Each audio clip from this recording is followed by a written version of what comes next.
This is Charles Withers, and his wife is looking for him. You see, about a year ago, while his wife was pregnant with their second child, he decided he didn't want to be a part of it anymore and disappeared. He abandoned his family in Massachusetts and decided to ghost. He moved somewhere out of state and changed his phone number. All his wife wants to do is divorce him, but she can't until she finds him. And that's the least this coward can do for this woman. The wife has heard that he's going by the name Charlie now. According to his wife, Ashley, he's British and very charming. And as you can see, he is a chef, so he's probably working somewhere in the hospitality industry. She is now raising their family on her own without any child support. He has a child that he hasn't seen in over a year and a baby that he has never even met. Here's a candid picture I found of him online with his 10-year-old daughter that he abandoned. And as you can see, he seems to have some tattoos on his right arm, so that's another identifying marker. And here's another candid shot of him so that you get kind of a better idea of what he looks like out in the wild. He seems to be a pretty accomplished chef, so I doubt that he would have taken another job outside of the industry. Anybody who knows a chef knows that they all have huge egos. So spread the word, he could be literally anywhere. And let's get this woman the divorce she deserves. And so that this man can start supporting the family he left behind.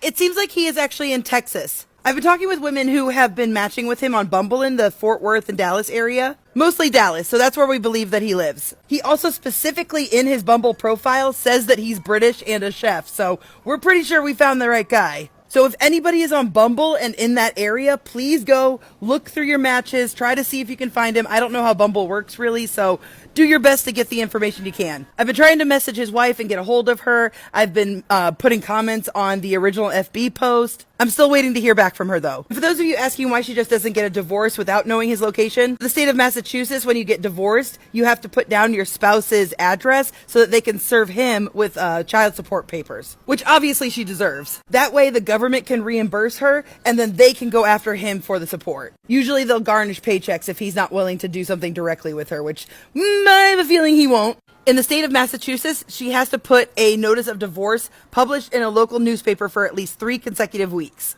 Then at that point, she can get a divorce by default. So keep looking. The more information we have, the more she can pass on to her lawyers. Yeah. Oh, if y'all thought he was a scumbag before, just wait. But first, this. There is nothing that can take me down. Except me. That's right. I found his Chopped episode.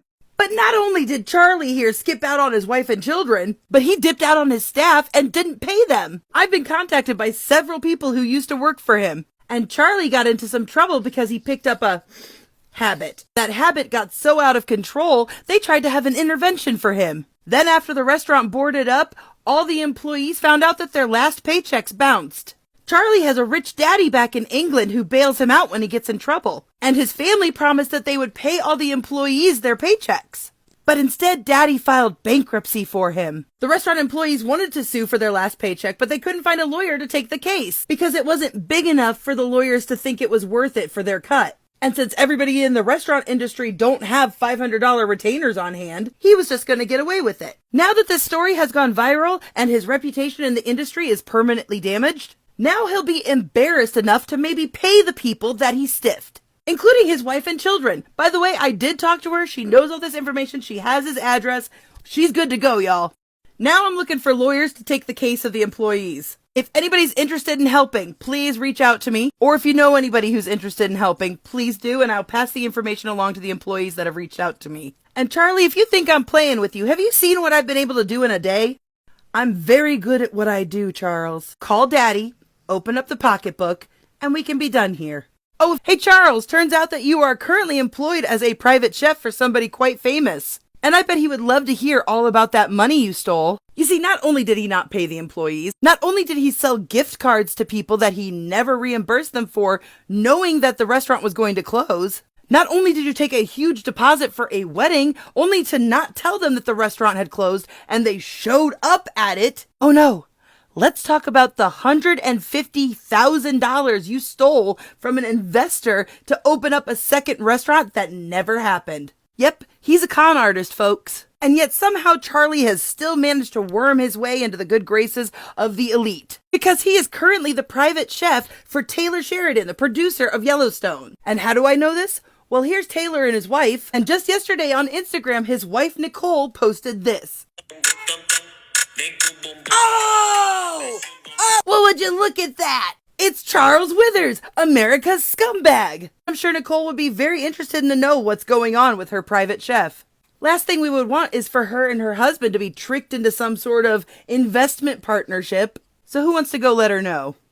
Hey, well, we found where Charlie works and discovered more fraud. But it turns out Charlie Withers not only didn't pay his employees, not only sold hundreds of gift cards knowing that the restaurant was going to close and never reimbursed people for them, not only did he take a wedding deposit, not inform the wedding party that the restaurant had closed, and they showed up, not only did he steal $150,000 from an investor to open a second restaurant that never happened. Oh no, Charlie didn't even finish paying for the first restaurant that he owned. He lied to the said investor, telling him that the debt for his first restaurant was completely done. The people who spent 10 years building up the sea salt that he owned ended up having to pay about $150,000 themselves because he ran off.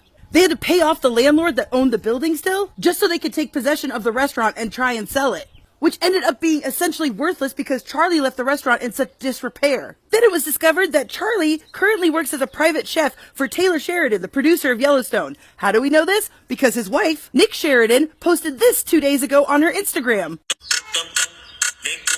Oh, look at Charlie! Oh! Now they've turned off the comments on their Instagrams, but Taylor Sheridan recently bought a whole bunch of restaurants in the Dallas area, and something tells me that he is a part of it. Obviously, I have no proof of that, but this man has been able to weasel and trick enough people that I'm confident in that. His family and their lawyer all said that they were going to pay these people. The original restaurant owner, the investor, the staff members that he stiffed. After that initial communication, they ghosted everybody. However, that is still an oral contract, which means they are in breach. I'm in the process of tracking down Anthony Withers, aka Daddy, but the UK Sun and Inside Edition have both contacted me about doing stories. I've also been contacted by several restaurant advocacy groups, and I'm passing their information along to the people that have been wronged by this man. So stick around, it should be fun. Just call me Karma, cause I'm gonna get you.